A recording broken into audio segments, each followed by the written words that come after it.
Para sa pinakamahalagang babae sa buhay ko, ang aking reyna, Teresa. Salamat sa 15 taon ng pagmamahal at sakripisyo. Cheers para sa ating anniversary at para sa higit pang mga taon na magkasama tayo. Narinig ko ang malakas na palakpakan ng mga bisita sa engranding ballroom ng hotel. Nakita ko ang mga ngiti nila, ang inggit sa mga mata ng ibang kababaihan, habang si Rafael ay nakatitig sa akin ng may buong pagmamahal. Isinuot niya sa leeg ko ang isang kwintas na puno ng kumikinang na diamante. Ramdam ko ang lamig ng ginto sa aking balat, pero ang init ng kanyang hininga sa aking pisngi ang nagparamdam sa akin na ako na ang pinakamapalad na babae sa mundo. Isinandal ko ang ulo ko sa kanyang balikat, lulunod sa bango ng kanyang mamahaling perfume na ako mismo ang pumili. Akala ko, ito na ang rurok ng kaligayahan ko. 15 taon akong naging anino niya, iniwan ang pangarap kong maging sikat na arkitekto para lang suportahan ang bawat hakbang ng kanyang career. At sa gabing ito, pakiramdam ko ay sulit ang lahat. Ngunit tila may sariling plano ang tadhana para gisingin ako sa isang napakasamang panaginip. Naramdaman ko ang mahigpit na hawak sa braso ko ni Lola Estrella, ang biyenan ko. Namumutla siya at nahihirapang huminga sa gitna ng ingay.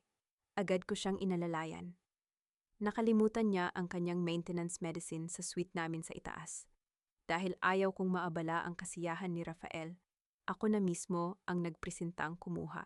Pagpasok ko sa madilim na suite, tanging ang liwanag mula sa labas ng bintana ang nagsisilbing ilaw.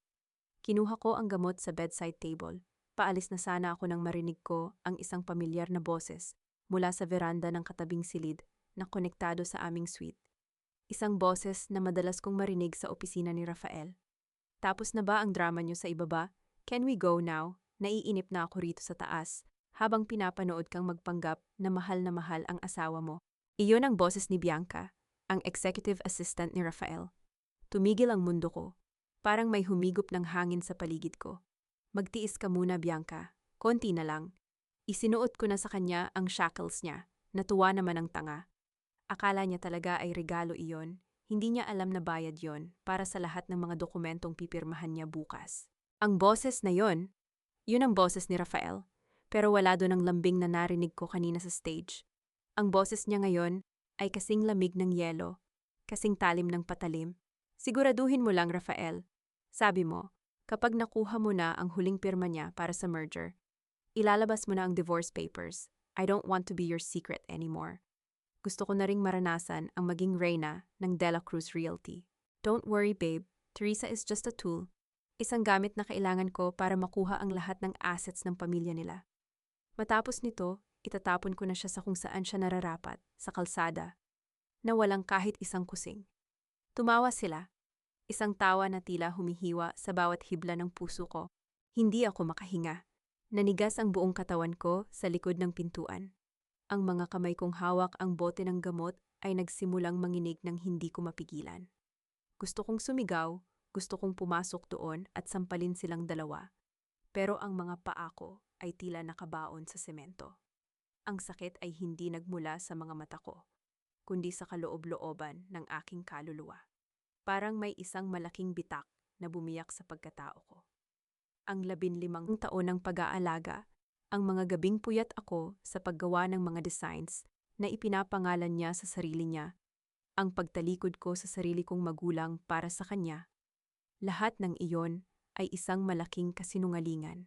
Biglang bumukas ang pinto ng suite. Pumasok si Rafael, hindi napapansin na nakatayo ako sa dilim malapit sa aparador. Agad siyang nagulat nang makita ang anino ko. Teresa, anong ginagawa mo rito? Akala ko ba nasa ibaba ka pa? Mabilis niyang binago ang ekspresyon niya. Bumalik ang mapanlinlang na ngiti sa kanyang mga labi. Hindi ako makapagsalita. Ang lalamunan ko ay parang pinuno ng mga bubog. Gusto kong itanong kung totoo ba, kung ganun ba talaga siya kasama. Pero ang tanging lumabas sa bibig ko ay isang mahinang hininga ng pangalan niya. Mabuti na ring nandito ka, sabi niya sabay lapit sa akin.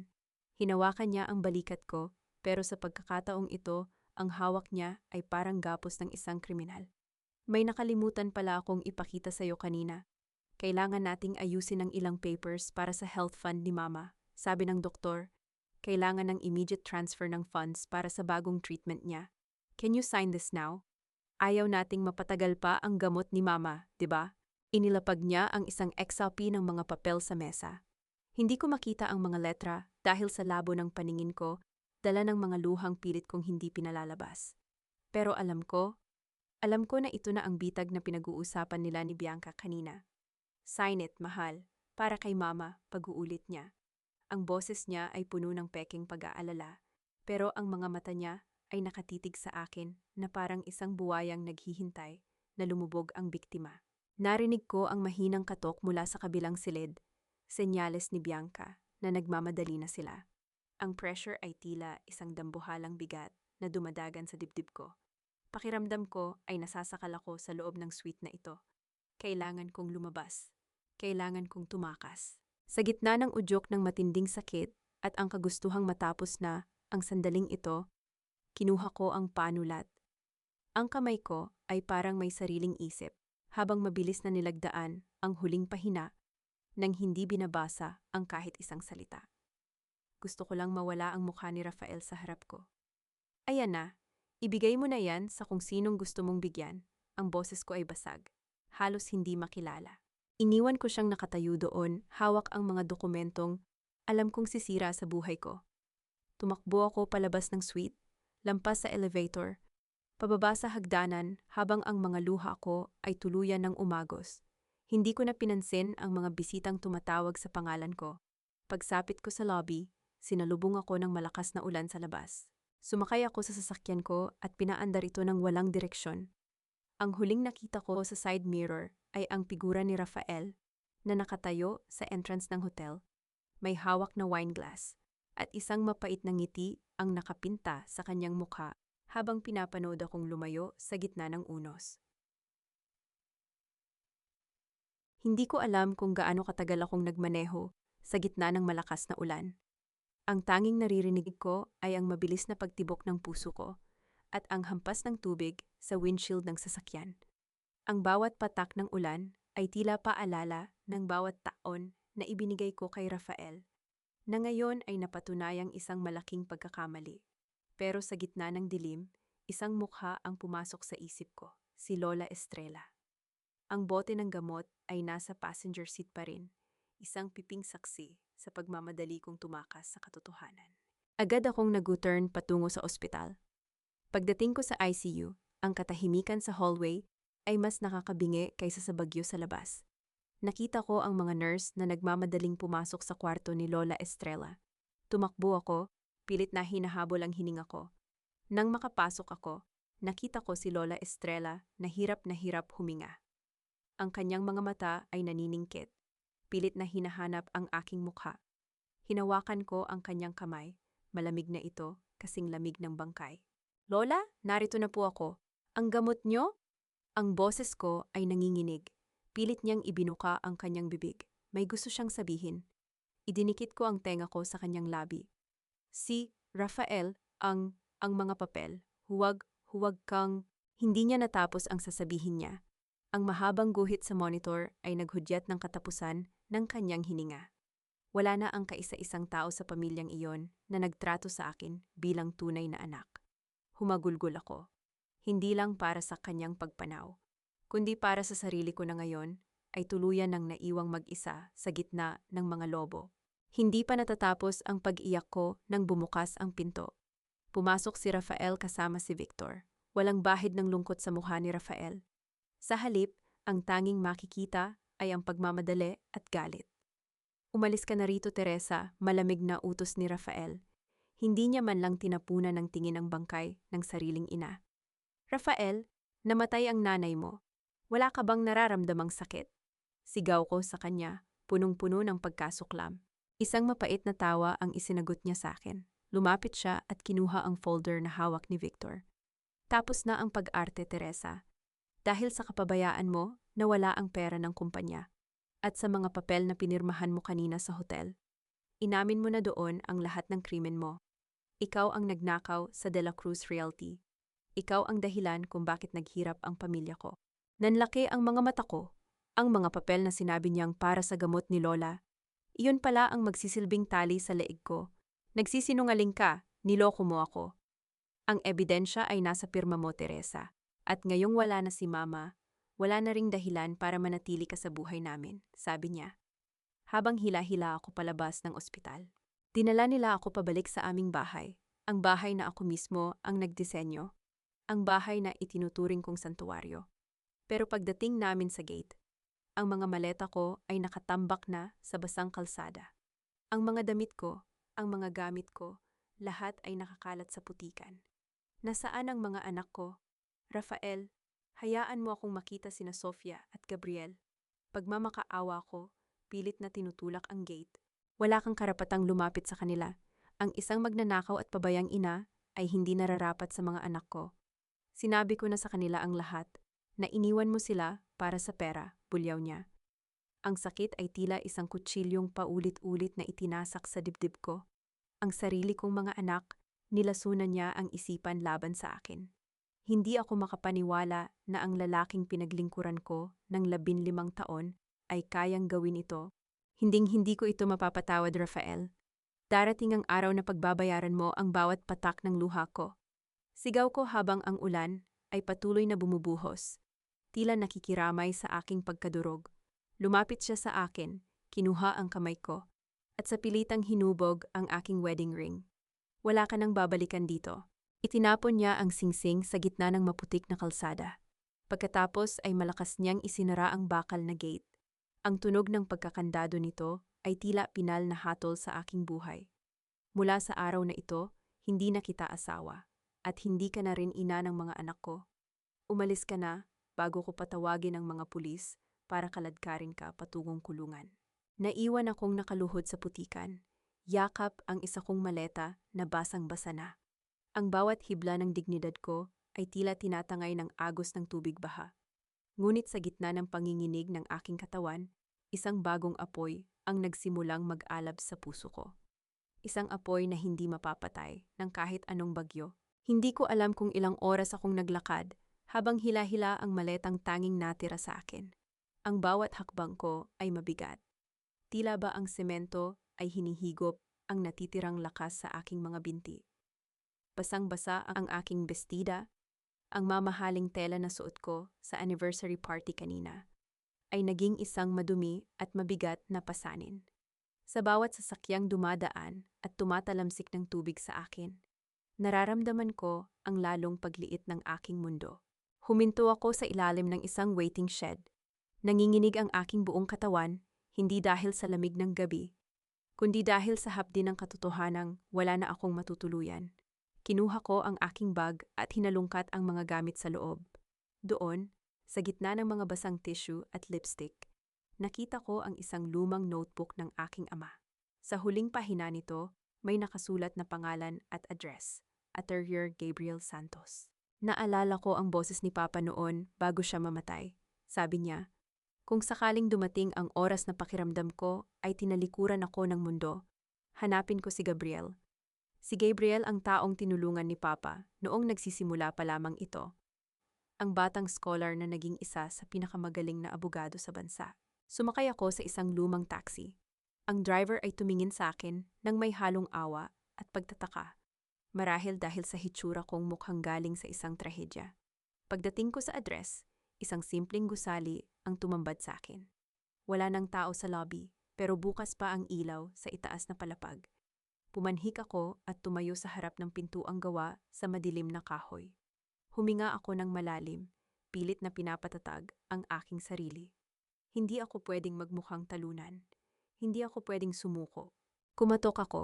Ilang sandali pa ay bumukas ang pinto at lumabas ang isang lalaking may matatalas na mata at seryosong mukha. Nakasuot siya ng puting polo na nakatupi ang manggas. Tila ba pagod na sa maghapong trabaho.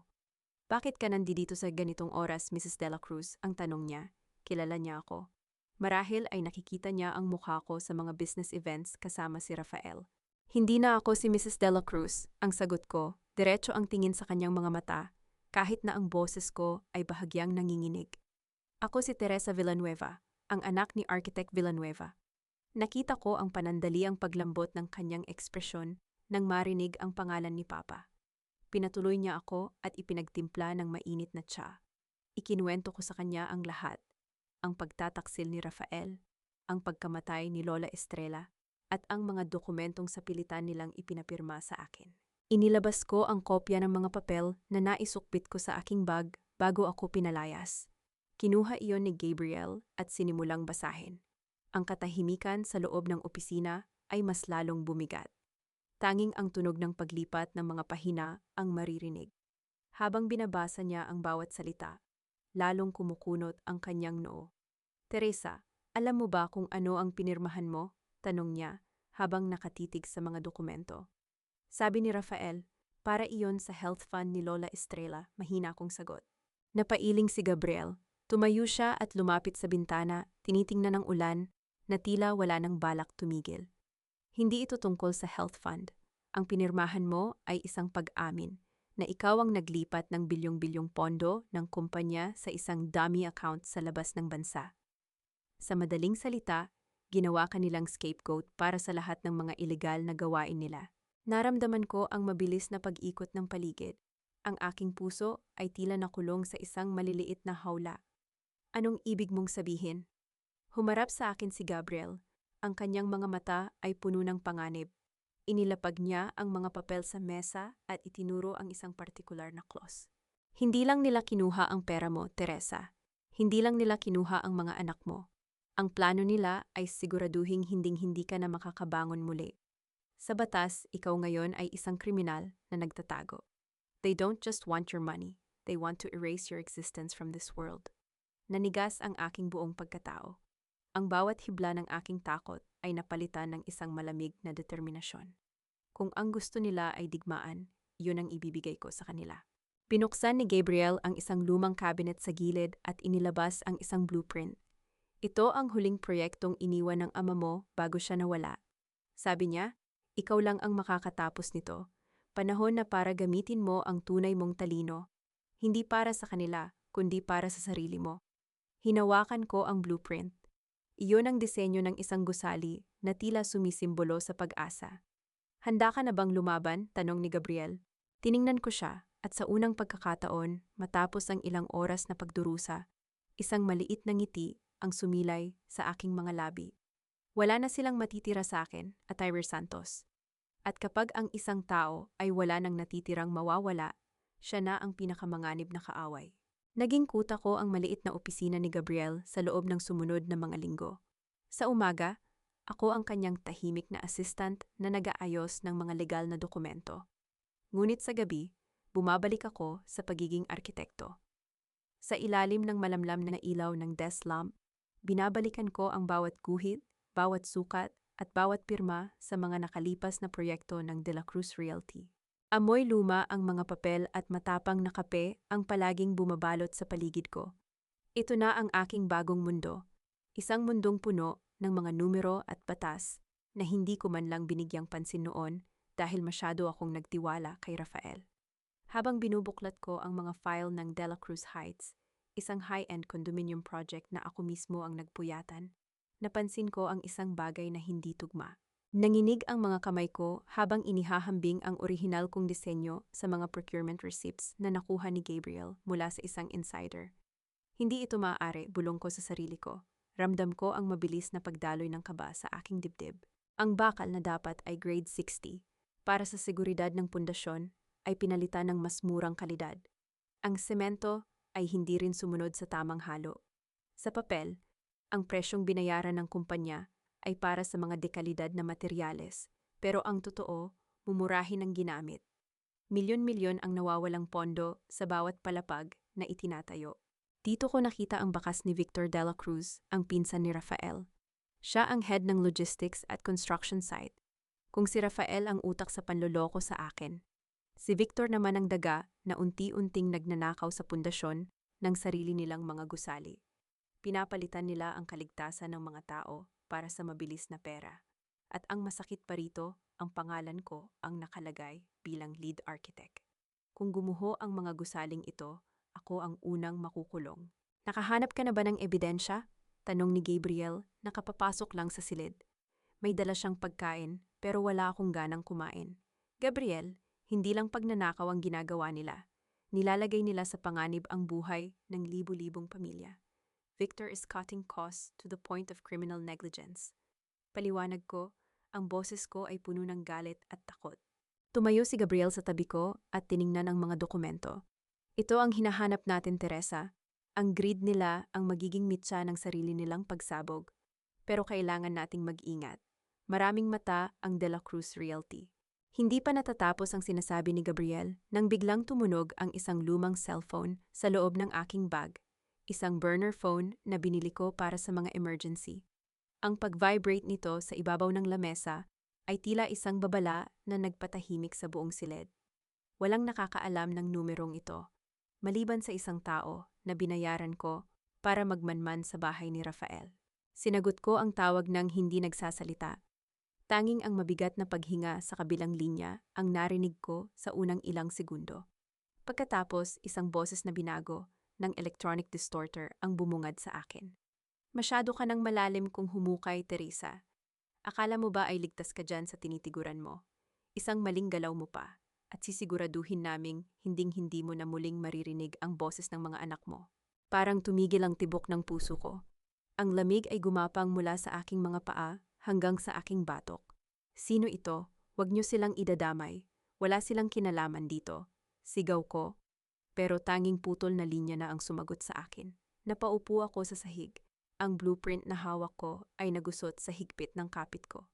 Ang takot na mawala ang aking mga anak ay higit pa sa takot na makulong. Alam nila kung nasaan ako. Alam nila ang bawat galaw ko. Hinarap ako ni Gabriel at hinawakan ang aking mga balikat para pakalmahin ako. Teresa, makinig ka. Iyon ay pananakot lang. Hindi nila gagalawin ang mga bata dahil sila ang alas nila laban sa iyo. Pero kailangan na nating kumilos ng mas mabilis. Tumingin ako sa bintana, sa labas ng gusali kung saan madilim ang gabi. Pakiramdam ko ay may mga matang nakatingin sa akin mula sa kalsada. Ang digmaang ito ay hindi na lang tungkol sa pera o dangal. Ito ay tungkol na sa buhay at kamatayan ng mga taong mahal ko. Biglang tumunog ang landline sa opisina ni Gabriel. Sabay kaming napatingin sa telepono. Sa gitna ng katahimikan ng gabi, ang bawat tunog ay tila isang babala ng paparating na unos. Hindi pa natatapos ang gulat sa aking puso dahil sa banta sa aking mga anak. Nang biglang bumukas ang pinto ng opisina ni Gabriel. Isang lalaking may magulong buhok, suot ang isang kupas na leather jacket at may mga matang bakas ang pagod sa mahabang biyahe ang pumasok. Agad na tumayo si Gabriel. Tila handang depensahan ako, ngunit nang makita ko ang mukha ng estranghero, nabitawan ko ang hawak kong panulat. Ang mga matang iyon. Ang mga matang kasing amo ng kay Lola Estrella, pero may halong bagsik ng isang taong matagal na nagkimkim ng galit. Daniel, mahina kong tawag sa kanyang pangalan. Si Daniel De La Cruz. Ang bunsong kapatid ni Rafael na mahigit 10 taon nang nawalay sa pamilya dahil sa matinding away nila ng kanyang kuya. Si Daniel ang itim na tupa ng pamilya. Ang rebelding piniling mamuhay ng simple sa probinsya kaysa makisawsaw sa maruming mundo ng negosyo ng mga De La Cruz. Pero sa likod ng pagiging rebelde niya, alam kong siya lang ang tanging nakakaintindi sa akin sa bahay na iyon noon. Teresa, I'm sorry. Ngayon lang ako nakarating. Ang boses niya ay malalim at puno ng pagsisisi. Lumapit siya sa akin at sandaling hinawakan ang aking balikat. Ramdam ko ang katapatan sa kanyang kilos, malayo sa mapagpanggap na paghawak ni Rafael. Bakit ka bumalik, Daniel? Delikado rito. Ang kuya mo, alam ko ang ginawa niya, Teresa. At alam ko rin ang ginawa niya kay Mama, putol niya sa sasabihin ko. Naupo siya sa harap namin ni Gabriel at inilapag sa mesa ang isang maliit at lumang metal na kahon. Bago malagutan ng hininga si Mama, nagpadala siya ng liham sa akin. Hindi ko agad nakuha dahil nasa bundok ako para sa isang misyon. Pero nang mabasa ko ang mga huling salita niya, alam kong kailangan kong bumalik. Nanginginig ang aking mga kamay habang tinitingnan ang kahon. Amoy luma ito, amoy ng mga gamit na itinago ni Lola Estrella sa ilalim ng kanyang kama sa loob ng maraming taon. Anong nasa loob nito? Tanong ni Gabriel. Ang kanyang mga mata ay nakatuon sa bawat galaw ni Daniel. Ang katotohanang pilit na ibinaon ni Rafael kasama ni Mama, sagot ni Daniel. Binuksan niya ang kahon at inilabas ang isang maliit na digital voice recorder. Alam ni Mama na may masamang balak si Rafael sa'yo, Teresa. Alam niya na ginagamit lang ni Rafael ang talino mo para payamanin ang sarili niya habang unti-unti kang sinisira. Sinubukan niyang kausapin si Rafael ilang araw bago siya mamatay. Huminga ng malalim si Daniel bago pinindot ang play button. Sa gitna ng tahimik na silid, narinig namin ang mahinang static bago lumitaw ang isang boses na nagpabilis ng tibok ng puso ko. Iyon ang boses ni Lola Estrella, mahina, hirap huminga, pero puno ng otoridad. Rafael, itigil mo na ito. Alam ko ang ginagawa mo sa mga account ni Teresa. Alam ko ang tungkol sa mga pekeng dokumento na ipinapapirma mo sa kanya. Anak kita, pero hindi ko mapapayagan na sirain mo ang buhay ng asawa mo para lang sa ambisyon mo, ang sabi ng matanda sa recording. Pagkatapos ay narinig ang isang malakas na tunog ng pagbagsak ng kung anong bagay. At sumunod ang boses ni Rafael, isang boses na hindi ko kailanman narinig noon. Puno ito ng puot at kawalan ng galang. Wala kang alam, Ma, matanda ka na, kaya manahimik ka na lang sa kwarto mo. Si Teresa, siya ang susi ko para maging pinakamayaman sa industriyang ito. Kung kailangang mabulok siya sa kulungan para sa akin, gagawin ko. Huwag kang makialam kung ayaw mong mas mapadali ang pagpunta mo sa sementeryo. Napasinghap ako, napakapit ako sa braso ng upuan nang marinig ang huling banta ni Rafael sa sarili niyang ina. Ang luhang kanina ko pa pinipigilan ay tuluyan ng umagos. Hindi lang pala ako ang biktima rito. Maging ang sarili niyang ina ay tinrato niyang kaaway. Iyan ang dahilan kung bakit inatake sa puso si Mama, galit na sabi ni Daniel habang nakakuyom ang kanyang mga palad. Hindi siya namatay dahil sa katandaan. Namatay siya dahil sa sobrang stress at takot sa sarili niyang anak. At may iba pa siyang sinabi rito, Teresa. May kinalaman sa totoong may-ari ng De La Cruz Realty. Tumigil ang recording sa isang bahagi kung saan tila may sasabihin pa si Lola Estrella tungkol sa isang testamento. Ngunit biglang naputol ang tunog dahil sa isang malakas na kalabog sa labas ng opisina ni Gabriel. Sabay-sabay kaming napalingon sa pinto. Narinig namin ang mabibigat na yabag ng sapatos at ang tunog ng pagkasa ng isang baril. Pinatay ni Gabriel ang ilaw sa loob ng opisina. Nanatili kaming tahimik. Halos hindi humihinga sa gitna ng kadiliman. Narinig ko ang mahinang kalos ng sapatos sa labas ng pinto. Tila ba may nagmamanman, naghihintay ng anumang pagkakamali namin. Hawak ni Daniel ang recorder ng mahigpit, habang si Gabriel ay dahan-dahang lumapit sa pinto. Tinitingnan ang anino mula sa siwang sa ilalim. Pagkalipas ng ilang minutong tila walang katapusan, narinig namin ang papalayong yabag. Isang sobre ang dahan-dahang isinilid sa ilalim ng pinto bago tuluyang tumahimik ang paligid. Binuksan ni Gabriel ang ilaw at kinuha ang sobre. Sa loob nito ay isang litrato nina Sofia at Gabriel Jr., na naglalakad papasok sa paaralan. Sa likod ng larawan, may nakasulat na pulang tinta. Ang katahimikan ay kaligtasan. Naramdaman ko ang panghihina ng aking mga tuhod. Napaupo ako sa sahig. Ang aking mga kamay ay nakatakip sa aking bibig upang pigilan ang isang malakas na tili. Ginagamit nila ang mga anak ko para busalan ako. Ngunit bago pa ako tuluyang lamunin ng takot, biglang nag-vibrate ang aking personal na cellphone. Isang video call mula sa isang hindi kilalang account. Nang sagutin ko ito, bumungad sa akin ang mukha ng panganay kong si Sofia. Nakatago siya sa loob ng isang madilim na sulok. Marahil ay sa loob ng malaking closet sa kwarto ni Lola Estrella sa mansyon. Mama? Mama? Naririnig mo ba ako? Pabulong niyang tanong. Ang kanyang mga mata ay mamasa-masa sa takot. Sofia, anak! Nasaan ka? Bakit ka nagtatago? Halos gumuho ang mundo ko sa kaba. Narinig ko po si Papa at Tito Victor na nag-aaway kanina. Galit na galit si Papa dahil may hinahanap silang recorder. Pumasok ako sa kwarto ni Lola para magtago. At dito, Mama, may nahanap ako. Isang lumang notebook na nakatago sa ilalim ng sahig, sa ilalim ng kama ni Lola. Ipinakita niya sa akin ang isang notebook na may pabalat na balat. Ang sulat kamay sa loob ay kilalang kilala ko. Ang maayos at eleganteng cursive ni Lola Estrella. Basahin mo, anak. Anong nakasulat? Utos ko. Ang boses ko ay puno ng pagmamadali. Sinimulan ni Sofia ang pagbasa sa isang pahina na may petsang 10 taon na ang nakalilipas. Sabi po rito ni Lola. Ngayong gabi, nakita ko si Teresa na nakatulog sa harap ng kanyang drafting table. Buntis siya kay Sofia, pero hindi siya tumitigil sa paggawa ng mga designs para sa proyektong magliligtas kay Rafael mula sa pagkalugi. Ang lahat ng sikat na blueprint ng De La Cruz Realty ay hindi galing kay Rafael. Galing ang lahat ng iyon sa pagod at sakripisyo ni Teresa. Binenta ni Rafael ang mga design ni Teresa sa ibang kumpanya nang walang pasabi para lang makakuha ng puhunan. Ninanakaw ng anak ko ang dangal ng sarili niyang asawa. Tumigil ang mundo ko. Ang mga luhang kanina pa gustong kumawala ay tuluyan ng pumatak. Hindi lang pala ngayon nagsimula ang panloloko ni Rafael. Mula pa noong simula, ang pundasyon ng kanyang tagumpay ay itinayo sa ibabaw ng aking mga pangarap na ninakaw niya.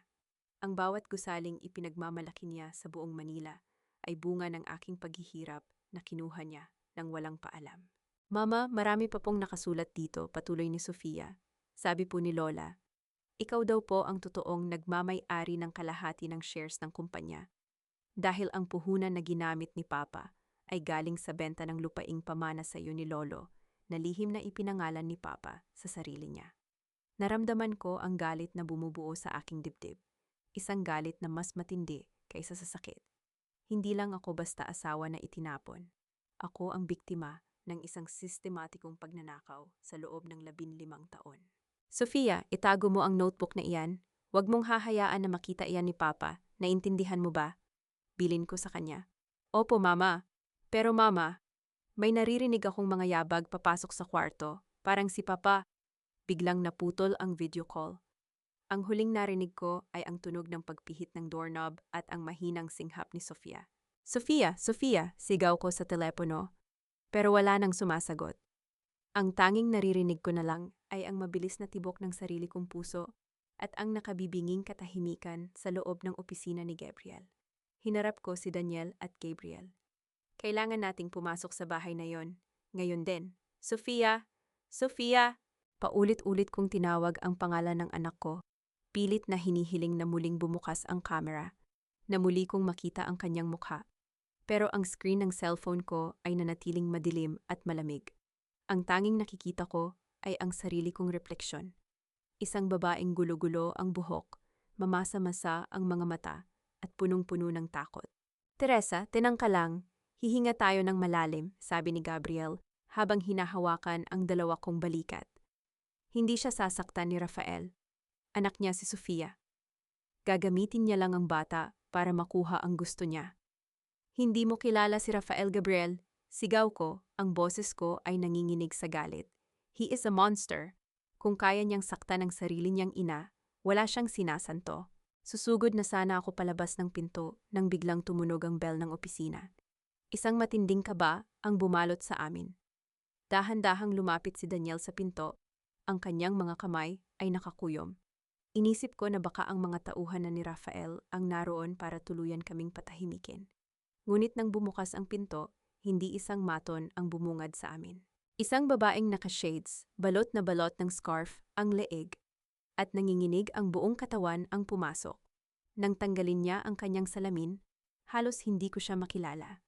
Ang mukha ni Bianca na dati ay palaging perpekto, ang make-up at puno ng kayabangan ay punong-puno ngayon ng pasa at pamamaga. Ang kanyang labi ay may tuyong dugo, at ang kanyang mga mata ay bakas ang matinding trauma. Teresa, please help me, pabulong niyang sabi bago siya tuluyang bumagsak sa sahig. Nilapitan siya ni Daniel at inakay paupo sa sofa. Hindi ko alam kung anong mararamdaman ko. Ito ang babaeng sumira sa pamilya ko. Ang babaeng kasabwat ni Rafael sa pagtatapon sa akin sa putikan. Pero sa sandaling ito, nakikita ko sa kanya ang sarili ko noong gabing pinalayas ako sa mansyon. Anong ginagawa mo rito, Bianca? Pagkatapos ng lahat ng ginawa mo, may kapal pa ng mukha kang lumapit sa amin? Ang bati ko sa kanya, bagamat may halong awa sa aking boses. Humarap sa akin si Bianca. Ang kanyang mga luha ay mabilis na pumatak, nagiiwan ng guhit sa makapal niyang foundation. Wala na akong ibang mapuntahan, Teresa. Akala ko mahal niya ako. Akala ko ako ang reyna niya. Pero isa lang pala akong basahan na gagamitin niya para itago ang mga baho niya. Inabot niya sa akin ang isang piraso ng papel. Isa itong medical result mula sa isang pribadong klinika. Positive, bulong ni Gabriel habang binabasa ang papel. Buntis ka. Tumango si Bianca, ang kanyang paghikbi ay naging isang mahinang hagulgol. Nang malaman ni Rafael, imbes na matuwa, sinampal niya ako. Sabi niya, sisirain ko lang ang plano niya, magpapakasal siya sa anak ng isang senador para sa susunod na eleksyon. Ayaw niyang magkaroon ng skandalong tulad ko. Pinilit niya akong pumunta sa isang tagong klinika para alisin ang bata. Naramdaman ko ang isang matinding hapdi sa aking puso. Bilang isang ina, hindi ko matanggap ang marahas na desisyon ni Rafael. Ang isang sanggol na walang kamalay-malay ay ituturing niyang hadlang sa kanyang ambisyon. Lumapit ako kay Bianca, hindi bilang asawa ni Rafael, kundi bilang isang babae, bilang isang ina. Inabutan ko siya ng baso ng tubig. Bakit ka sa akin lumapit? Hindi ba't magkaaway tayo? Tanong ko. Dahil ikaw lang ang kilala kong may paninindigan, Teresa, sagot niya, habang nakatingin sa kanyang tiyan. Noong narinig ko siyang kausap si Victor tungkol sa gagawin nila kay Sofia para makuha ang notebook ni Lola Estrella, na-realize ko na wala siyang puso. Kung kaya niyang gawin iyon sa panganay niya, ano pa kaya sa batang ito na hindi pa isinisilang? I want to protect my baby. At alam kong ikaw lang ang makakatulong sa akin na pabagsakin ang demonyong iyon. Kinuha ni Bianca ang kanyang bag at inilabas ang isang maliit na USB drive at mga printed na screenshots ng mga usapan nila ni Rafael sa loob ng 2 taon. Nandito lahat, ang mga accounts sa Singapore, ang mga transactions sa mga fake contractors, at ang ebidensya na siya ang nag-utos na manipulahin ang mga pirma mo. Lahat ng kailangan nyo para mabulok siya sa kulungan, nasa akin. Tiningnan ko ang USB drive na nasa mesa. Ito ang susi para mabawi ko ang buhay ko, ang mga anak ko, at ang aking dangal. Pero alam ko rin na ang pakikipagtulungan kay Bianca ay parang paglalakad sa ibabaw ng nagbabagang uling. Sigurado ka ba rito, Bianca? Kapag ginawa natin ito, wala na ring balikan. Mawawala rin ang lahat ng karangyaan mo, babala ni Gabriel. Tumingin si Bianca sa akin, diretso sa aking mga mata. Mas gusto ko nang mamuhay ng mahirap, pero payapa, kaysa mamuhay sa ginto. Pero bawat gabi ay natatakot akong hindi na magising. Teresa, sorry sa lahat. Huminga ako ng malalim. Ang galit sa aking puso ay unti-unting napapalitan ng isang malamig na estratehiya. Hindi mo kailangan ng tawad ko ngayon, Bianca. Ang kailangan natin ay hustisya. At kung ang kailangan para makuha iyon ay ang magsama tayong dalawa, gagawin ko. Eksaktong pagkatapos kong sabihin iyon, nakatanggap ako ng isang text message mula sa number ni Rafael. Isang picture ni Sofia na nakatali ang mga kamay sa loob ng isang abandonadong bodega. Huling pagkakataon, Teresa, dalhin mo rito ang recorder at ang notebook ni Mama sa lumang warehouse sa Pier 4. Mag-isa ka lang, kapag may nakita akong pulis, hindi ko na tinitiyak na uuwi pa ng buo ang anak mo. Nabitawan ko ang cellphone ko. Ang laban ay hindi na lang sa loob ng korte. Ito ay isang laro ng buhay at kamatayan na sinimulan ni Rafael. At sisiguraduhin kong ako ang tatapos nito. Nanatiling nakatingin ang lahat sa maliit na piraso ng papel na hawak ni Bianca. Positive. Isang salita na dapat ay nagdadala ng buhay at saya. Pero sa pagkakataong ito, tila isa itong hatol ng kamatayan mula sa mga kamay ni Rafael. Tiningnan ko si Bianca. Ang babaeng naging mitsa ng pagkawasak ng aking tahanan ay nanginginig sa harap ko. Basag ang mukha at basag din ang pagkatao. Gusto ko siyang saktan. Gusto kong isumbat sa kanya ang bawat gabing hindi ako nakatulog dahil sa kanila ni Rafael. Ngunit nang makita ko ang paraan ng pagprotekta niya sa kanyang tiyan, naramdaman ko ang isang pamilyar na hapdi. Iyon ang hapdi ng isang ina na handang gawin ang lahat para sa kanyang anak. Bakit, Bianca? Bakit ngayon ka lang natauhan? Ang tanong ko habang dahan-dahang inilalapag ang baso ng tubig sa harap niya. Dahil ngayon ko lang nakita na wala siyang sinasanto, Teresa, sagot niya sa pagitan ng kanyang paghikbi. Noong sinabi ko sa kanya na buntis ako, hindi saya ang nakita ko sa mga mata niya. Galit na galit siya dahil masisira ko raw ang pakikipag-alyansa niya sa pamilya ng mga bilyonaryong kailangan niya para sa ambisyon niya sa politika. Sinaktan niya ako. Sinabi niya na ang batang ito ay isang pagkakamali na dapat burahin. Huminga ako ng malalim. Ang bawat salita niya ay tila isang kumpirmasyon ng lahat ng takot ko. Lumapit ako sa kanya at hinawakan ang kanyang nanginginig na kamay. Malamig ito, kasing lamig ng pakikitungo sa akin ni Rafael sa huling 15 taon. Hindi ko magagawang patawarin ka ng ganun-ganun lang, Bianca. Sinira mo ang pamilya ko. Kinuha mo ang asawa ko sa gitna ng aking pagsisikap na itaguyod ang aming buhay, ang sabi ko. Diretso ang tingin sa kanyang mga mata. Pero bilang isang ina, hindi ko hahayaang madamay ang bata. Ang galit ko sa iyo ay hindi sapat para hayaan kong magtagumpay ang hayop na iyon. Inabot ni Bianca ang USB drive na kanina pa niya hawak ng mahigpit. Nandito lahat, Teresa, ang mga pirma na pinanday ni Victor, ang mga usapan nila tungkol sa pag-set up sa iyo sa mga kaso ng malversation, at ang mga accounts sa Singapore kung saan nila itinatago ang perang ninanakaw nila sa kumpanya. Ginamit nila ako bilang front, pero nagtago ako ng sarili kong kopya ng bawat transaksyon. Kinuha ni Gabriel ang USB at isinalpak ito sa kanyang laptop. Ang katahimikan sa loob ng opisina ay nabasag lamang ng mabilis na pag-click ng mouse at ang mahinang paghinga naming lahat. Lumitaw sa screen ang libu-libong mga dokumento, mga kontrata na may pangalan ko pero hindi ko kailanman nakita. Mga bank transfers na nagkakahalaga ng milyon-milyong dolyar. This is it, bulong ni Gabriel. Ito ang baril na papatay sa karera ni Rafael. Pero Teresa, kailangan nating mag-ingat. Ang mensahe ni Rafael tungkol kay Sofia ay hindi biro. He is desperate. Tumingin ako sa picture ni Sofia sa cellphone ko. Ang aking panganay, ang aking lakas. Ang bawat segundo na lumilipas ay parang isang taon ng paghihirap para sa akin. Magtutulungan tayo, sabi ko habang nakatingin kay Bianca. Ibibigay mo sa amin ang lahat ng access sa mga accounts na iyan. At bilang kapalit, sisiguraduhin ni Gabriel na magiging state witness ka, hindi ka makukulong at poprotektahan namin ang bata. Salamat, Teresa. Bakit? Bakit mo ito ginagawa? Hindi mo ba ako hinhapdi? Tanong ni Bianca, puno ng pagtataka ang kanyang boses. Humarap ako sa kanya, ang aking mukha ay tila bakal sa tigas. Hatin mo man ako o hindi, hindi iyon ang mahalaga ngayon. Ang paghihiganti ay pansamantala lang, pero ang katarungan ay para sa mga anak ko. Hating you won't bring my kid's mother back her dignity. I need justice, and you are my bridge to get it. Nagkatitigan kaming dalawa, ang legal na asawa at ang kabit na ngayoy magkakampi sa iisang layunin. Ang aming mga kamay ay dahan-dahang nag-abot, isang kasunduang nabuo sa gitna ng trahedya at pagtataksil. Isang panginginig ang dumaan sa aming mga palad, tanda ng takot pero higit sa lahat, ng determinasyong tapusin ang hari ng kasinungalingan. Daniel, ihanda mo ang sasakyan, utos ko habang kinukuha ang aking bag. Pupunta tayo sa warehouse, pero hindi tayo susunod sa gusto niya.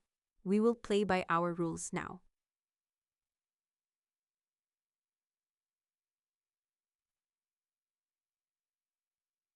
Hindi sapat ang galit para manalo sa giyerang ito.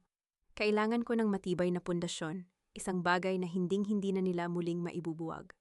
Habang dahan-dahang gumugulong ang kaso sa tulong ni na Gabriel at Bianca sa likod ng mga saradong pinto, kailangan kong patunayan sa mundo na ang talino sa likod ng De La Cruz Realty ay hindi ang apelyidong dala ni Rafael, kundi ang dugo at pawis ni Teresa Villanueva.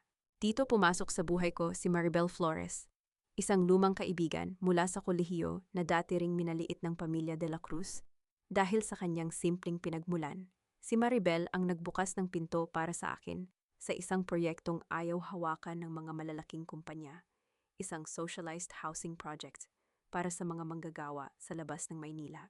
Teresa, kailangan nila ng disenteng tirahan, hindi lang basta 4 na pader at bubong. Ipakita mo sa kanila kung ano ang kayang gawin ng isang tunay na arkitekto, sabi ni Maribel, habang inilalatag ang mga blangkong papel sa harap ko. Sa loob ng ilang buwan, naging tahanan ko ang site office na gawa sa container van. Amoy semento, alikabok, at mainit na kape ang bumabalot sa bawat araw ko. Wala rito ang mga kristal na chandelier o mamahaling carpet ng dati kong opisina. Pero dito ko naramdaman ang tunay na kalayaan. Bawat linya na iginuhit ko, bawat sukat ng bintana para sa tamang daloy ng hangin, ay ginawa ko ng may dangal. Hindi ko na kailangang itago ang aking pangalan sa ilalim ng anino ni Rafael. Ang balita tungkol sa isang mahusay at misteryosong arkitekto na nagpapatakbo ng proyektong bagong simula ay mabilis na kumalat sa industriya at alam kong hindi ito makakalampas sa pandinig ni Rafael. Dumating ang araw ng Manila International Architecture Convention. Ito ang pinakamalaking pagtitipon ng mga eksperto sa bansa. Alam kong nandoon si Rafael para tanggapin ang isang parangal para sa isang mall na ako rin naman ang nagdisenyo noon. Pumasok ako sa ballroom na nakataas ang noo. Suot ko ang isang simpleng puting suit, malayo sa mga magarbo at mabulaklak na bestida na ipinapasuot sa akin ni Rafael dati para magmukhang dekorasyon lang sa tabi niya. Nang tawagin ang pangalan ko bilang isa sa mga guest speakers para sa makabagong disenyo ng social housing, naramdaman ko ang panandaliang paghinto ng ingay sa paligid. Pagbaba ko sa stage, hinarang ako ni Rafael sa madilim na bahagi ng hallway. Hawak niya ang isang baso ng scotch at ang kanyang mga mata ay nangingisay sa galit at pagkalito. Anong ginagawa mo rito, Teresa? Akala ko ba ay nagtatago ka na parang daga sa kung saang lungga? Ang bulyaw niya, pilit na pinapababa ang boses para hindi marinig ng mga dumadaan. Tiningnan ko siya mula ulo hanggang paa. Wala na ang takot sa aking mga mata. Ang nakikita ko na lang sa harap ko ay isang lalaking desperadong kumapit sa isang kapangyarihang hindi naman sa kanya. Nagtatago, hindi Rafael, nagtatayo ako. Isang bagay na hinding-hindi mo kayang gawin dahil wala kang alam kundi ang magnakaw ng ideya ng iba, malamig kong sagot. Huwag mo akong hamunin. Isang tawag ko lang sa mga pulis, makakaladkad ka palabas dito dahil sa kasong isinampa ko laban sa'yo. Pagbabanta niya, habang dahan-dahang lumalapit sa akin. Tila ba sinusubukan akong sindakin gamit ang kanyang tindig. Hindi ako natinag. Ngumiti ako ng bahagya, isang ngiting puno ng pait at tagumpay. Gawin mo, Rafael, tawagan mo ang mga pulis.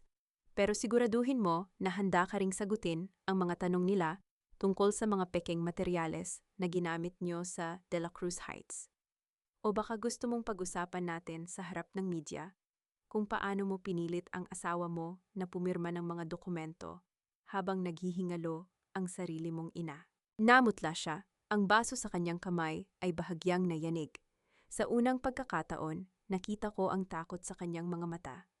Isang takot na hindi nanggagaling sa galit, kundi sa katotohanang unti-unti nang lumalabas ang kanyang mga baho.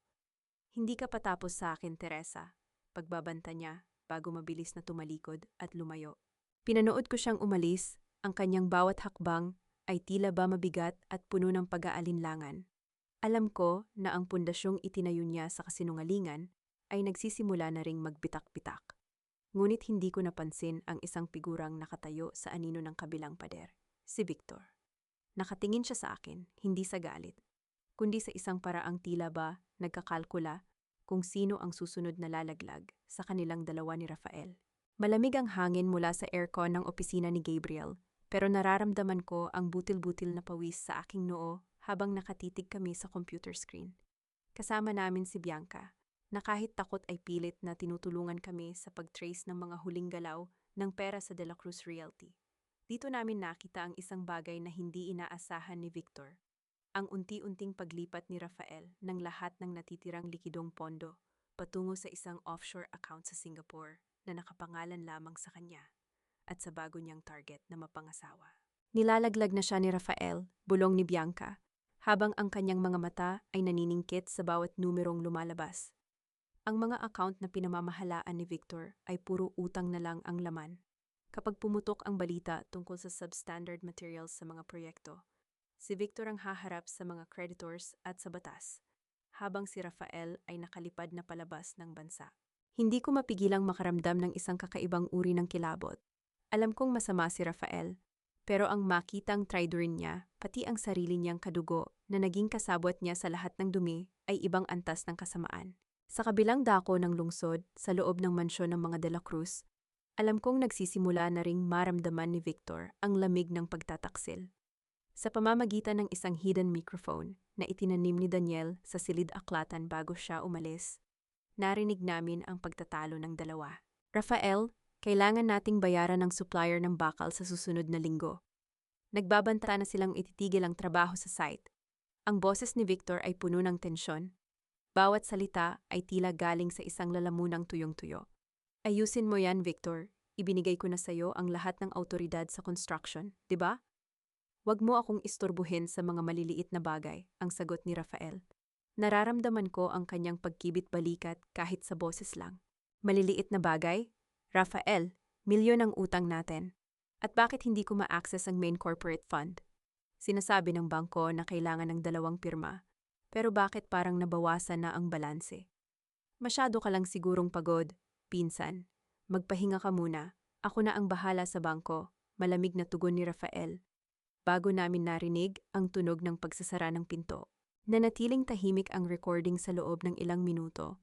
Tanging ang mabigat at mabilis na paghinga ni Victor ang naririnig namin. Isang paghinga ng isang taong unti-unti nang napagtatanto na siya ay ginagawang sacrificial lamb. Narinig namin ang pagbukas ng isang drawer, ang kalos ng mga papel, at ang mabilis na pagpindot sa keyboard ng computer.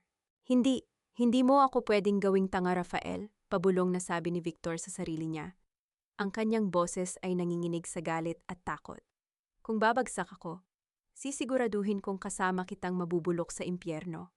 Nakita namin sa aming system monitoring ang pag-access ni Victor sa mga encrypted files ng kumpanya. Mga file na naglalaman ng mga tunay na kontrata, ang mga usapan tungkol sa suhulan sa mga opisyal, at ang mga dokumentong nagpapatunay na si Rafael ang tunay na nag-uutos sa bawat ilegal na hakbang. Isa-isa niyang kinokopya ang mga ito sa isang personal na drive. Ang bawat pag-click ng kanyang mouse ay tila isang pako sa kabaong ng kanilang alyansa. Hinarap ko si Gabriel. Nagsisimula na silang magubusan.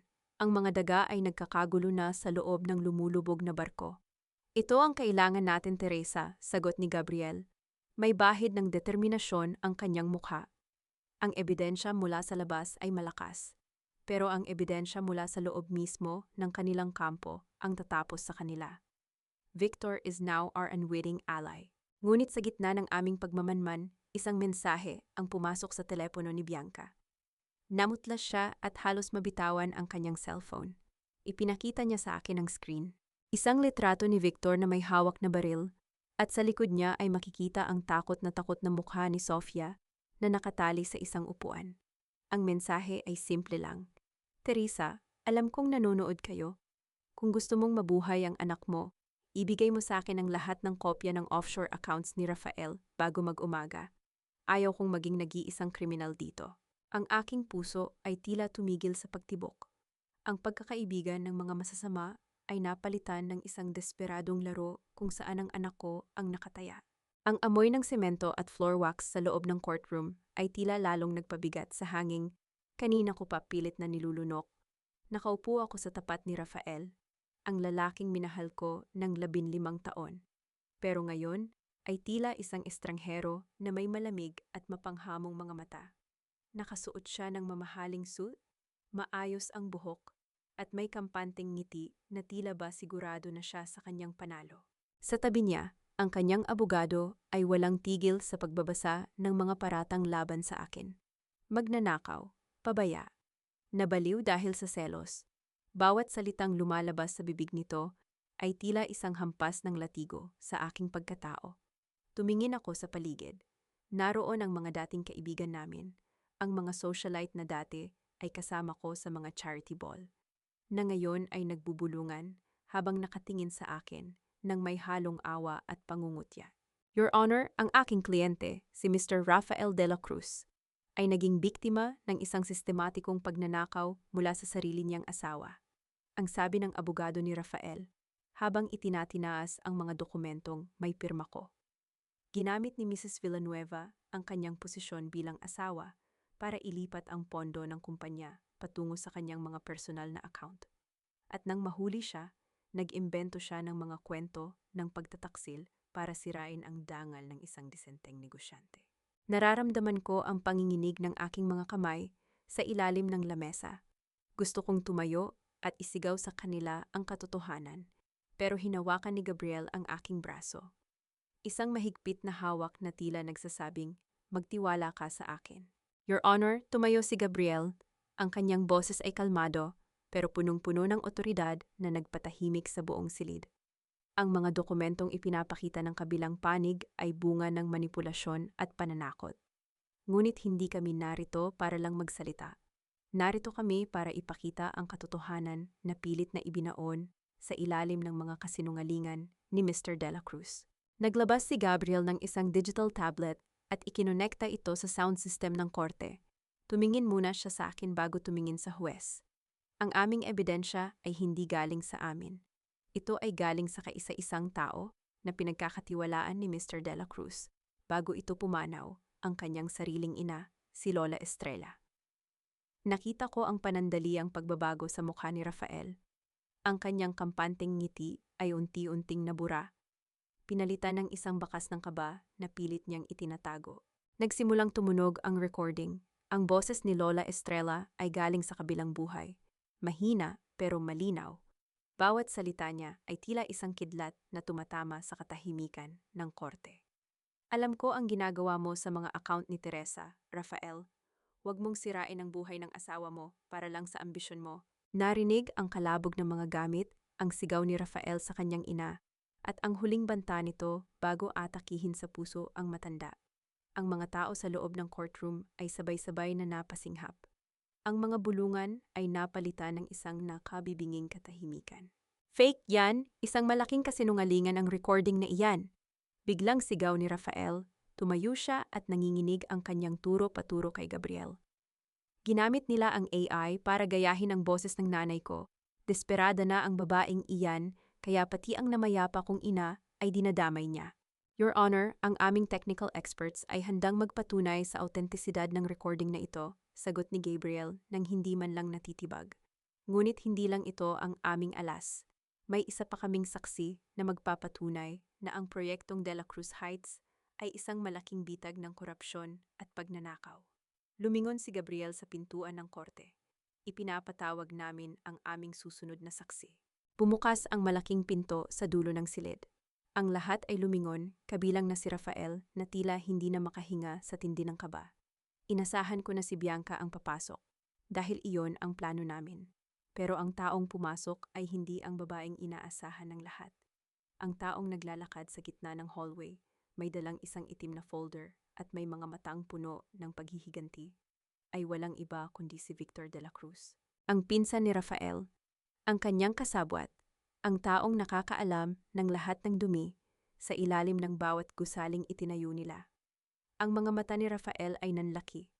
Ang kanyang mukha ay naging kasing puti ng papel habang pinapanood ang kanyang kaisa-isang kakampi na dahan-dahang lumalapit sa witness stand.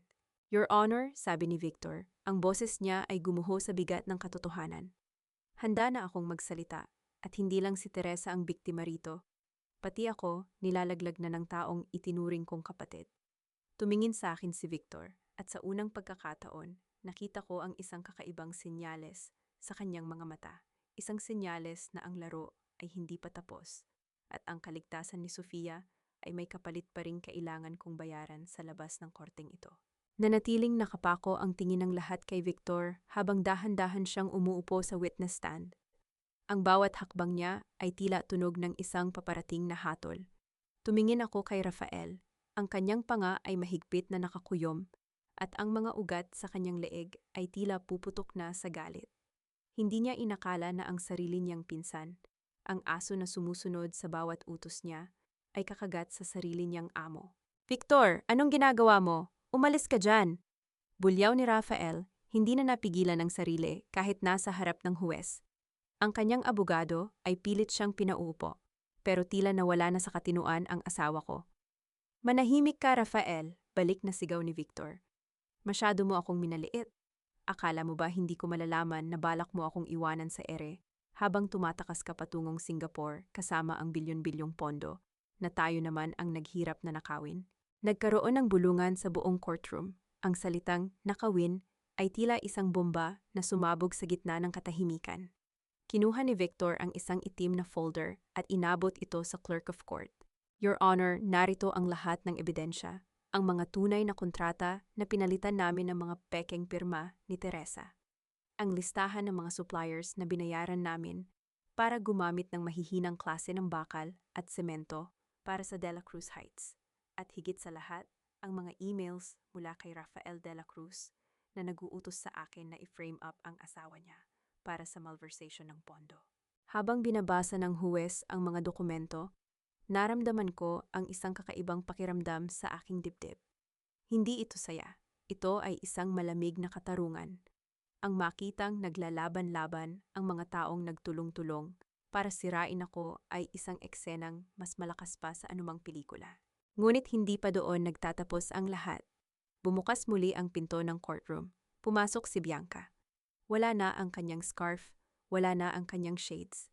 Kitang-kita ng lahat ang mga pasa sa kanyang mukha, ang mga pasang gawa ng mga kamay ni Rafael. Your Honor, hiling ko rin pong magbigay ng pahayag. Ang boses ni Bianca ay malinaw at matapang. Ako ang tumayong dummy para sa mga offshore accounts ni Rafael. Narito ang mga logins at passwords ng mga accounts sa Singapore kung saan inilipat ang lahat ng ninakaw na pera sa kumpanya. Inutusan niya akong gawin ito kapalit ng pangakong pakakasalan niya ako. Pero nang malaman niyang buntis ako, tinangka niya akong patayin at sa pilitang ipinalaglag ang bata. Sa puntong ito, tuluyan nang nawala ang kontrol ni Rafael. Tumalon siya mula sa kanyang upuan at sumugod patungo kay Bianca. Sinungaling ka! Malandi ka! Sinisira mo ang buhay ko! Agad siyang naharang ng mga security guards ng korte. Ang tunog ng pakikipagbuno at ang malakas na pagbagsak ng mga upuan ay binalot ang silid. Pinapanood ko si Rafael na pinapadapa sa sahig. Ang kanyang mukha na dati ay puno ng yabang ay ngayon ay nakadikit sa maduming semento ng courtroom. Ang kanyang mamahaling suit ay nagusot at ang kanyang buhok ay gulo-gulo. Tumingin siya sa akin mula sa sahig. Ang kanyang mga mata ay puno ng poot pero may halong pakiusap.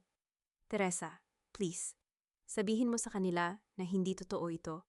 Para sa mga anak natin, Teresa. Tumayo ako mula sa aking upuan. Lumapit ako sa kanya, dahan-dahan, hanggang sa magkatapat ang aming mga mata. Hindi ako umiyak, hindi ako sumisigaw. Para sa mga anak natin, Rafael, ang mahina kong tanong, pero sapat na para marinig niya.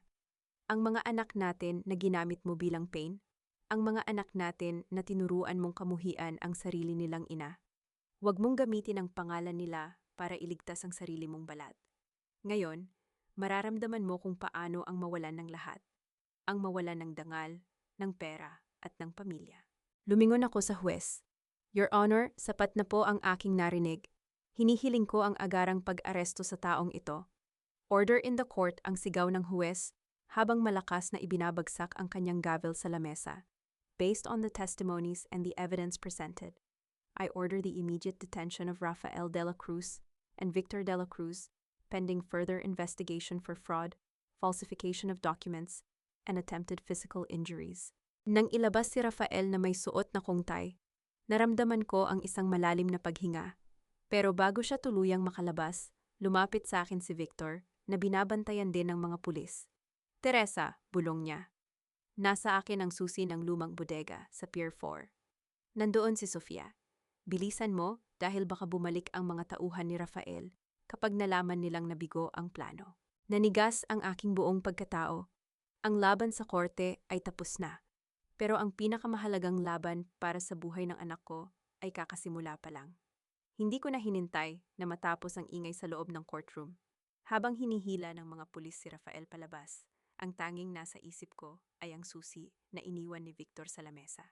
Isang malamig at kalawanging susi na tila may bigat ng buhay ng anak ko. Teresa, mag-ingat ka, isasama ko ang mga pulis. Sigaw ni Gabriel mula sa likuran ko, pero hindi na ako lumingon. Mabilis akong sumakay sa sasakyan ni Daniel. Ang bawat segundo ay tila isang patak ng asido sa aking balat. Ang Pier 4 ay isang lugar na tila kinalimutan na ng panahon. Puro mga abandonadong bodega, amoy ng alat ng dagat, at mga kalawanging container van. Habang papalapit kami, ang dilim ng gabi ay tila lalong kumakapal. Binalot ang paligid ng isang nakakabinging katahimikan. Dito yon, Teresa, ang lumang bodega ng pamilya, bulong ni Daniel. Habang itinitigil ang sasakyan sa harap ng isang dambuhalang pintong bakal. Bumaba ako nang hindi nag-iisip. Ang semento sa ilalim ng aking mga paa ay basa at madulas. Hawak ko ang susi, nanginginig ang aking mga daliri habang pilit na isinisilid ito sa malaking kandado. Narinig ko ang mabigat na tunog ng pagpihit ng bakal. Isang tunog na tila hudyat ng pagpasok ko sa kuta ng kaaway. Pagbukas ng pinto, tanging ang manipis na liwanag mula sa poste sa labas ang nagsilbing gabay ko. Ang loob ng bodega ay amoy luma, amoy ng mga nabubulok na kahoy at alikabok. Sofia? Sofia, anak, ang tawag ko. Ang boses ko ay basag, puno ng takot na baka huli na ang lahat. Mama, Mama, narito po ako. Isang mahinang tinig ang narinig ko mula sa dulo ng bodega. Tumakbo ako, hindi inintindi ang mga nakakalat na kable at basura sa sahig. Doon, sa ilalim ng isang malamlam na bumbilya, nakita ko si Sofia. Nakatali siya sa isang upuang gawa sa bakal. Ang kanyang mga mata ay nanlalaki sa takot, at ang kanyang bibig ay may busal na tela. Mabilis ko siyang nilapitan at tinanggal ang busal. Huwag kang mag-alala, anak. Narito na si Mama. Wala nang mananakit sa'yo. Mama, may kasama po silang iba. Si Tito Victor, sinabihan niya ang mga lalaki na huwag akong hayaang makaalis hanggat hindi ka dumadating. Hikbi ni Sofia habang kinakalagan ko ang kanyang mga kamay. Ngunit bago pa kami tuluyang makatayo, narinig namin ang tunog ng papalapit na mga yabag. Mula sa anino ng mga naglalakihang kahon, lumabas ang dalawang lalaking may bitbit na mga pamalo. Mukha silang mga tauhang binayaran ni Rafael para gawin ang maruming trabaho. Saan kayo pupunta? Wala pa ang go signal para pakawalan ng bata, ang bati ng isa sa kanila. Ang kanyang boses ay malat at puno ng pagbabanta. Hinarap ko sila. Hindi ko hinayaang makita nila ang panginginig ng aking tuhod. Inilagay ko si Sofia sa likuran ko. Tila ba isa akong leon na handang pumatay para sa kanyang anak. Ang amo nyo ay nasa kulungan na. Si Rafael at si Victor, pareho na silang hinuhuli ng mga pulis sa mga oras na ito, malamig kong sabi. Ipinakita ko sa kanila ang screen ng aking cellphone na may mga balita tungkol sa pag-aresto sa korte. Wala na kayong makukuhang bayad. Ang tanging makukuha nyo rito ay ang pagkakataong makasama silang mabulok sa selda kung hindi kayo tatabi. Nagkatinginan ang dalawang lalaki. Nakita ko ang pag-aalinlangan sa kanilang mga mata. Sa ganitong uri ng laro, kapag wala na ang pera, wala na ring katapatan. Umalis na kayo hanggat may oras pa, dagdag ko. Ang boses ko ay kasing tigas ng bakal. Dahil ang mga pulis ay papunta na rito, gusto nyo bang maging huling biktima ng kasakiman ni Rafael? Narinig namin ang malakas na tunog ng mga sirena mula sa malayo. Ang pulang liwanag mula sa mga police car ay nagsimulang tumama sa mga bintana ng bodega. Hindi na nagdalawang isip ang dalawang lalaki. Mabilis silang tumakbo palabas ng bodega. Iniwan kami sa gitna ng kadiliman. Nayakap ko ng mahigpit si Sofia. Ramdam ko ang panginginig ng kanyang maliit na katawan. Tapos na, anak, tapos na ang bangungot natin. Ngunit sa labas, habang pinalilibutan ng mga pulis ang paligid, nakita ko si Rafael na nakasakay sa loob ng mobile car, nakapuso pa rin ang mga kamay. Tumingin siya sa akin sa huling pagkakataon, isang tingin na puno ng galit, pagsisisi, at pagkatalo. Hindi ko siya binigyan ng kahit isang patak ng luha. Tinalikuran ko siya at naglakad palayo kasama ang aking anak, patungo sa liwanag ng umagang dahan-dahang sumisilip sa abot tanaw. Ang sikat ng araw na tumatama sa aking mukha ay hindi na kasing hapde ng mga luhang ibinuhos ko noong mga nakaraang buwan. Ngayong umaga, ang hangin ay amoy bagong pintura at sariwang mga bulaklak. Nakatayo ako sa harap ng isang gusaling, hindi kasing laki ng De La Cruz Realty. Pero ang bawat poste at bawat pader nito ay itinayo ng may katapatan. Sa gitna ng fasad ng gusali, nakasulat ang mga letrang tila nagniningning sa ilalim ng araw.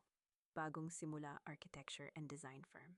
Mama, ang ganda po ng logo. Bagay na bagay sa'yo, sabi ni Sofia, habang iniaayos ang kanyang school uniform.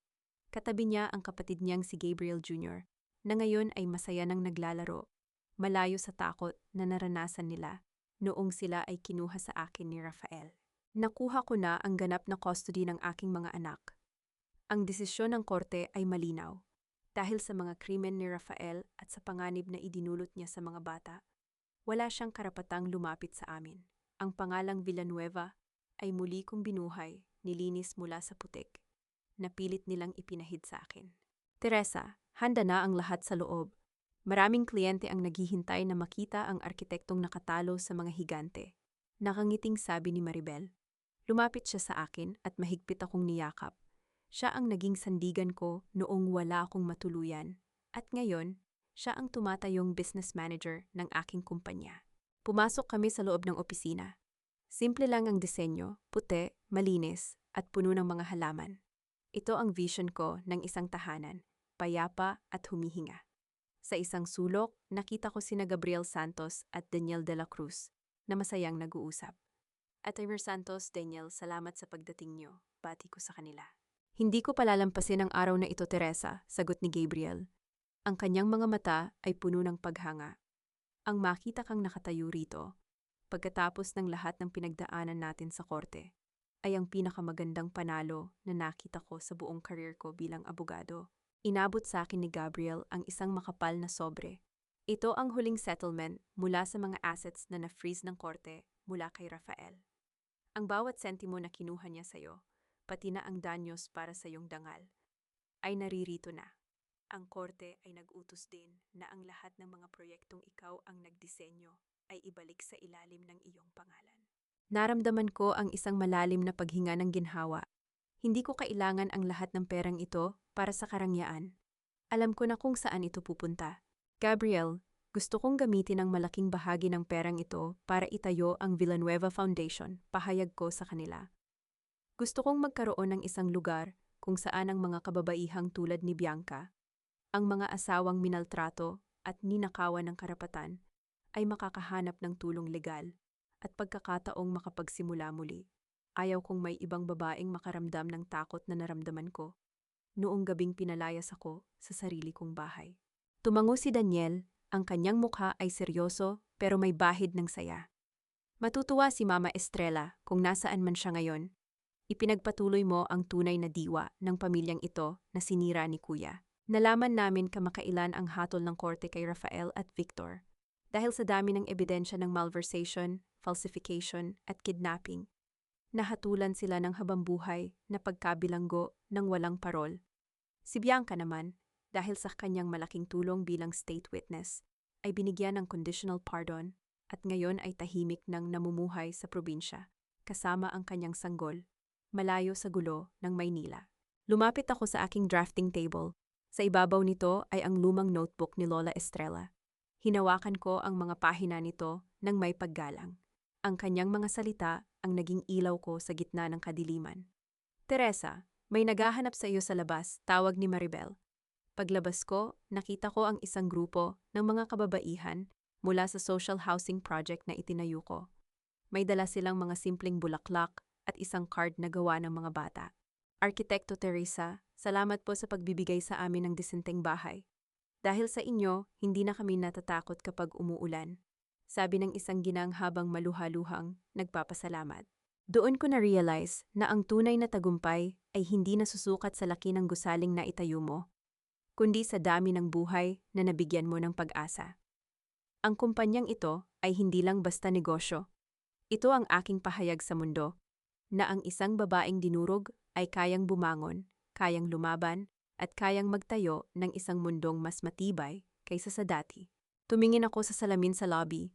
Hindi ko na nakikita ang babaeng basang-basa ng ulan at nakaluhod sa putikan. Ang nakikita ko ay isang arkitekto ng sarili niyang tadhana. Ang aking kwintas na diamante na ibinigay ni Rafael ay matagal ko nang ibinenta para sa puhunan ng bagong simula. Pero ang dangal na suot ko ngayon ay mas makinang pa sa anumang hiyas sa mundo. Hinawakan ko ang gunting para sa ribbon cutting. Ang bawat pag-click ng talim nito sa ribbon ay tila tunog ng pagputol sa lahat ng kadenang nagtali sa akin sa nakaraan.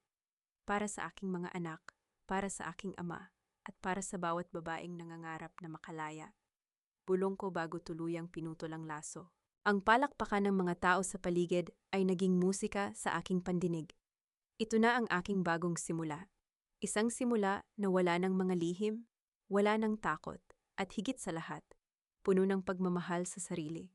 Ang hapunan namin ngayong gabi ay simple lang, pero punong-puno ng ingay at tawanan na matagal nang nawala sa aking buhay. Nakaupo kami sa paikot na mesa, sa loob ng aming bagong tahanan, isang bahay na hindi kasing laki ng dati naming mansyon, pero bawat sulok ay maliwanag at humihinga. Amoy ng paboritong adobo ni na Sofia at Gabriel Jr. ang bumabalot sa paligid, kasama ang halimuyak ng mga sariwang bulaklak na bigay ni Daniel kaninang hapon. Mama, tikman mo po itong niluto ko. Sabi ni Maribel, pwedeng-pwedeng maging chef ang anak mo, nakangiting sabi ni Sofia habang inilalagay ang pagkain sa aking plato. Tinitigan ko ang aking panganay. Ang takot na nakita ko sa kanyang mga mata sa madilim na bodega noong nakaraang taon ay napalitan na ng ningning ng pag-asa. Si Gabriel Jr. naman ay abala sa pagkukwento kay Daniel tungkol sa kanyang school project. Sa kabilang dako ng mesa, si Atyrel Gabriel ay tahimik na nakikinig. May tipid na ngiti sa kanyang mga labi habang pinapanood ang aming pamilya. Teresa, mukhang kailangan mo nang magdagdag ng upuan dito sa susunod na linggo. Maraming investors ang nagtatanong kung kailan ang groundbreaking ng pangalawang phase ng social housing project mo. Biro ni Gabriel Santos. Ngumiti ako at dahan-dahang uminom ng tubig. Dahan-dahan lang, Gabriel. Gusto kong siguraduhin na bawat pundasyon ng bagong simula ay matibay. Ayaw ko nang madaliin ang mga bagay-bagay, tulad ng pagbuo ko sa sarili kong buhay. Pagkatapos ng hapunan, lumabas ako sa maliit na veranda ng aming apartment. Mula rito, tanaw ko ang skyline ng lungsod. Nakikita ko ang mga naglalakihang gusali ng Dela Cruz Realty mula sa malayo. Dati, tuwing titingin ako sa mga ilaw na yon, nararamdaman ko ang pagliit ng aking pagkatao, isang asawang taga-suporta lang, isang aninong walang boses. Pero ngayon, kapag tinitingnan ko ang mga gusaling iyon, ang tanging nararamdaman ko ay kapayapaan. Hindi ko na kailangang magpatunay sa kanila. Ang katotohanang nakatayo ako rito, malaya, may dangal, at kasama ang aking mga anak ay sapat na. Nalaman ko mula kay Daniel na si Rafael ay unti-unti nang nilalamon ng pagsisisi sa loob ng kulungan. Sinubukan daw nitong sumulat sa akin para humingi ng tawad. Pero hindi ko na binuksan ang liham. Hindi dahil sa galit ako, kundi dahil wala na siyang puwang sa mundong itinatayo ko.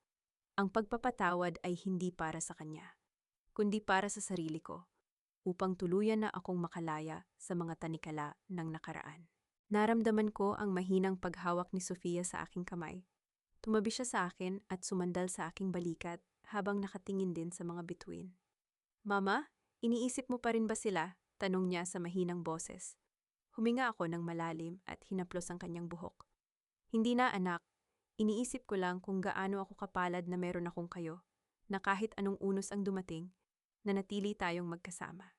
Mama, may sasabihin po ako sa inyo, sabi ni Sofia. Ang kanyang boses ay puno ng determinasyon. Nag-shift po ako ng kinuha kong elective sa school. Gusto ko pong matutong mag-drawing ng mga blueprints. Napatingin ako sa kanya, nagulat sa kanyang sinabi. Bakit, Sofia? Humarap siya sa akin at sa kanyang mga mata ay nakita ko ang sarili ko. Ang arkitektong hindi sumusuko, ang babaeng kayang magtayo ng katedral mula sa mga durog na bato. Gusto ko pong maging arkitekto tulad mo, Mama. Gusto ko ring magtayo ng mga bahay na hindi lang maganda sa labas, kundi matibay ang loob. Gusto kong maging kasing tapang mo para balang araw ako naman ang magtatanggol sa mga taong walang boses. Naramdaman ko ang init ng mga luha sa aking mga mata. Pero sa pagkakataong ito, ang mga luhang ito ay hindi galing sa sakit. Ito ay mga luha ng tagumpay. Niyakap ko ng mahigpit ang aking anak sa gitna ng tahimik na gabi. Ang aking 15 taon ng sakripisyo ay hindi nawala ng saysay. Hindi dahil nailigtas ko ang kumpanya o dahil nakapaghiganti ako, kundi dahil naituro ko sa aking mga anak ang tunay na kahulugan ng integridad at pagmamahal sa sarili. Tumingin ako muli sa abot tanaw, ang umaga ay dahan-dahan ng sumisilip. Nagbibigay ng bagong kulay sa langit. Wala na ang mga lihim sa likod ng maskara, wala na ang takot. Ako si Teresa Villanueva, ang arkitekto ng sarili kong buhay, at sa wakas, ang aking disenyo ay tapos na. Isang disenyong puno ng kalayaan, liwanag at walang hanggang pag-asa.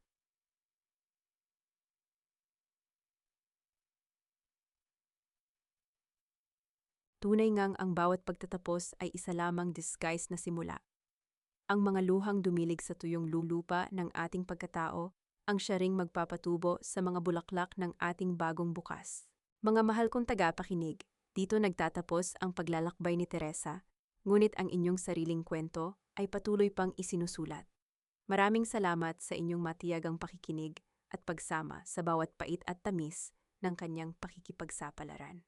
Ang kwentong ito ay paalala na ang ating halaga ay hindi itinatakda ng kung paano tayo tratuhin ng iba, kundi ng kung paano natin piliing tumayo matapos tayong madapa. Sa mundong puno ng mga peking pangako at mapanlinlang na mga ngiti, huwag nating kalimutan ang kahalagahan ng pagtatago ng ating sariling blueprint. Ang ating mga pangarap, ang ating mga sikreto, at ang ating mga hangganan. Tulad ng isang gusaling may substandard na materyales, ang anumang relasyong itinayo sa kasinungalingan ay tiyak na guguho sa harap ng tunay na pagsubok. Kaya naman, isang mahalagang aral ang iniwan sa atin ni Teresa. Huwag matakot na mag-isa sa gitna ng ulan, dahil doon mo matutuklasan na ikaw mismo ang iyong sariling masisilungan. Ugaliin nating magkaroon ng sariling kakayahan at hindi iasa ang ating buong mundo sa kamay ng iba, dahil ang tunay na seguridad ay nagmumula sa ating sariling lakas at talino. Kayo, mga ka-audiobook, nasaan man kayo ngayon sa gitna ng trapiko, habang nagluluto para sa pamilya o nagpapahinga matapos ang isang mahabang araw, nais kong itanong, kung kayo ang nasa kalagayan ni Teresa, kaya niyo rin bang magpatawad nang hindi kinakalimutan ang inyong sariling dangal? Ano ang gagawin niyo kung ang taong pinagkakatiwalaan niyo ang siyang kukuha ng lahat sa inyo? Ibahagi ang inyong mga saloobin sa comments section. Gusto naming marinig ang inyong mga kwento, dahil dito, palagi kayong may kasama at may nakikinig. Huwag kalimutang i-like at i-share ang kwentong ito sa inyong mga kaibigan at mahal sa buhay upang marami pa tayong mainspirasyong bumangon. Hanggang sa muli nating pagkikita sa susunod na kabanata ng buhay, manatiling matatag, manatiling totoo, at higit sa lahat, manatiling naniniwala sa inyong sariling kakayahan. God bless po sa ating lahat. Ang kwentong ito ay inspirasyon mula sa mga totoong karanasan ng mga kababaihang piniling bumangon at lumaban para sa kanilang karapatan. Inaalay sa lahat ng mga nanay, asawa, at anak na patuloy na nagtatayo ng kanilang sariling katedral sa gitna ng kaguluhan. Paalala, ang lahat ng mga karakter at pangyayari sa kwentong ito ay katang-isip lamang at muling isinulat upang magbigay ng aral at positibong mensahe sa ating lipunan. Hindi layunin ng kwentong ito na manira o umatake ng sinumang tao o organisasyon.